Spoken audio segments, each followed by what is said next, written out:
We hire a house on the beachfront. There's nothing between us and the beach. So if there was a tsunami, we'd be stuffed. Did you put that in your review for the property? Just say it's like 4 stars. Would have been 5, except the fact that you're vulnerable for A, tsunamis, and B, in the long term, eventually global warming is going to consume the house.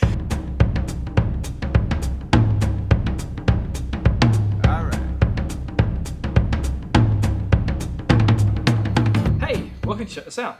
My name is Jake, and this is Ruth. And today we're talking about travel.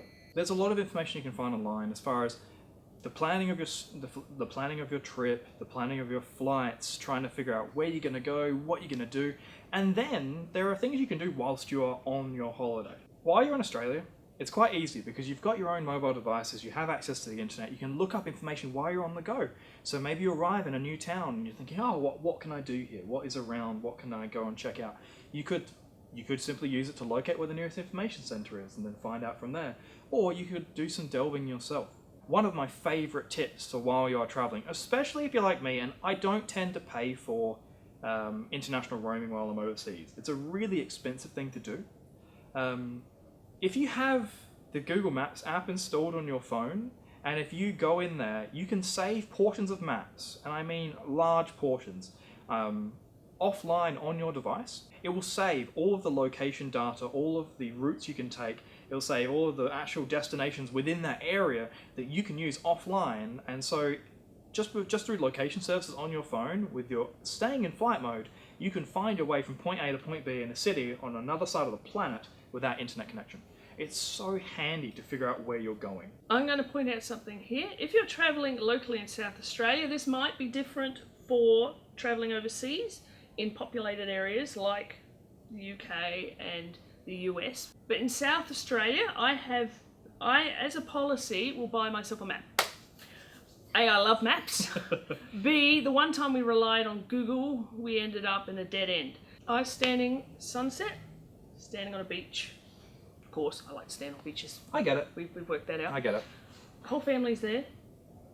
The sea is like glass.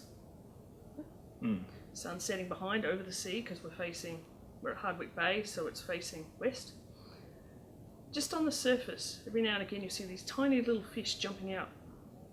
Literally jumping out of the water. And behind them, if you're lucky, you see these fins. That's cool. Stingrays! There were about a dozen of them on this evening. And I actually got film of one came. I was standing on shore, mind you. So I was about this far away and it came in. That is what I love, is you can actually go and standing on a cliff above a beautiful, beautiful expanse of open ocean, and then I can zoom my lens in and there's a bunch of dolphins playing in the waves. It's those kind of experiences I feel like you can't get unless you go somewhere that is different to your norm. When I was a kid, I read Playing Beatty Bow. You ever heard of that one? No. It's by Ruth. It's about a time-travelling young teenage girl, I think it was. She goes back into the history of Sydney. Okay. She, I don't know if she actually lived in the shop or was near the shop, but there was a confectionery shop in the Rocks in Sydney. And when Ruth Park wrote the story, she actually chose something that actually existed. So when I went to Sydney, on my list of things to do was to go to the Rocks and stand on that corner. And I did! I honestly did the same thing. I grew up reading Harry Potter, so when we went to Edinburgh, I went and my mum and I had lunch and a coffee at the Elephant Cafe, where it's where J.K. Rowling used to sit and write. And you can really see a lot of her influences within the city of Edinburgh itself. So she based Hogwarts upon an orphanage nearby, which was built by a very wealthy individual in the area. And a sign of wealth at that time was having little turrets and like chimney spouts upon your house, and this particular orphanage, as a show of wealth, was just littered with them. And so when you think of the structure of Hogwarts and that haphazard towers and everything around it, you can see it when you go and look at this. When you go and look at this orphanage I think it's really cool. It's awesome seeing where these fictional worlds actually drew their inspiration from. I'm sure most of you guys have heard of Airbnb. It's a really common accommodation booking application you can use on your phone. But there are plenty of alternative apps. You don't have to use Airbnb. We've used like the two ones that we primarily use. It's just called HomeAway, and also there's Booking.com. So you can book your accommodation through those providers as well. Similar kind of system to Airbnb. You can leave reviews for the people you stay at, and they can leave reviews for you as a holiday renter. So, which is great. And so you can, it's just another resource to use whilst you're planning or on your holiday. Within Australia, if I'm planning to book a house or to book something, to get a house in Australia, like a holiday house, one of the major sites is Stays. Yes, that's a good one. Stays.com. There are a few others, but you've got to watch your prices. Trust me on this. Say you find a house, one of the tricks to do is you might find a house on Stays or on another one of these big ones.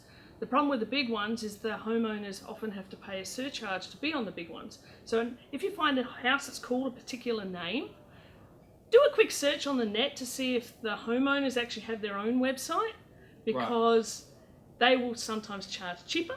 Some regions have their own booking service, like a regional sort of booking service. Like if you wanted to go to the southern York Peninsula, I go to accommodations on yorks.com.au.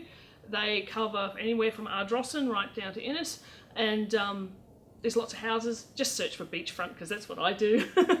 If you are looking for information about holiday destinations, obviously you've got really common websites like TripAdvisor, which is great for getting user-based opinions. But if you're looking for a more structured guide for what to do while you're away, or even just trying to get some ideas, the Lonely Planet series of books, the Lonely Planet magazine, and the Lonely Planet app for your smartphones is a great resource for getting a bunch of curated ideas of where to go.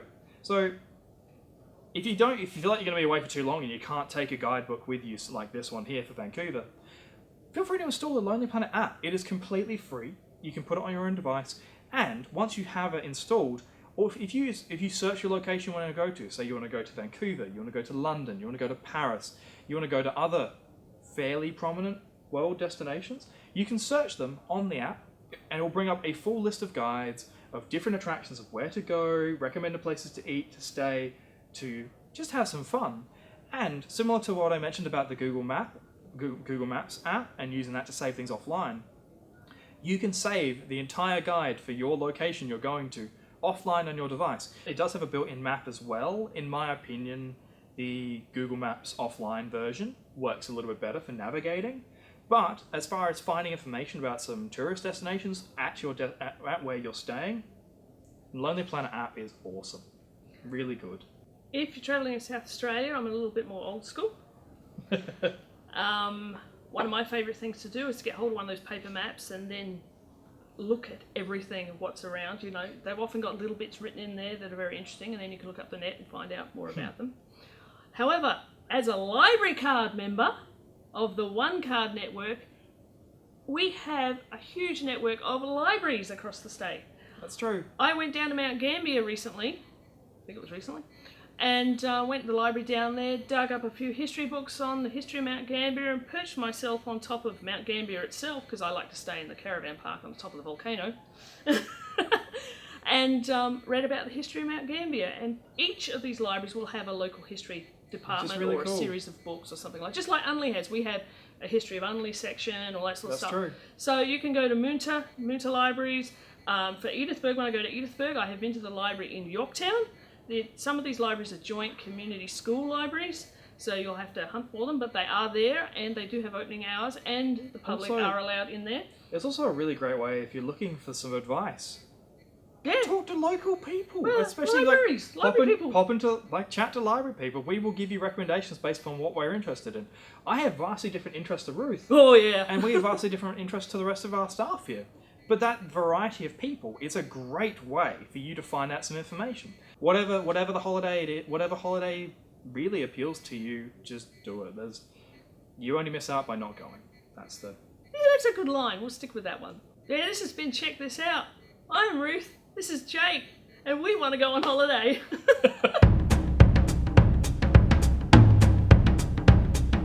All right. You said. Thank you for watch. Just Ruth. That joke. Oh, the caveman again! Your laugh actually got deeper than a caveman laugh. Oh. I was talking caveman voice. Oh my god. Oh, dear. Anyway, this has been Check This Out. That's Caveman, and I'm Ruth. Boy.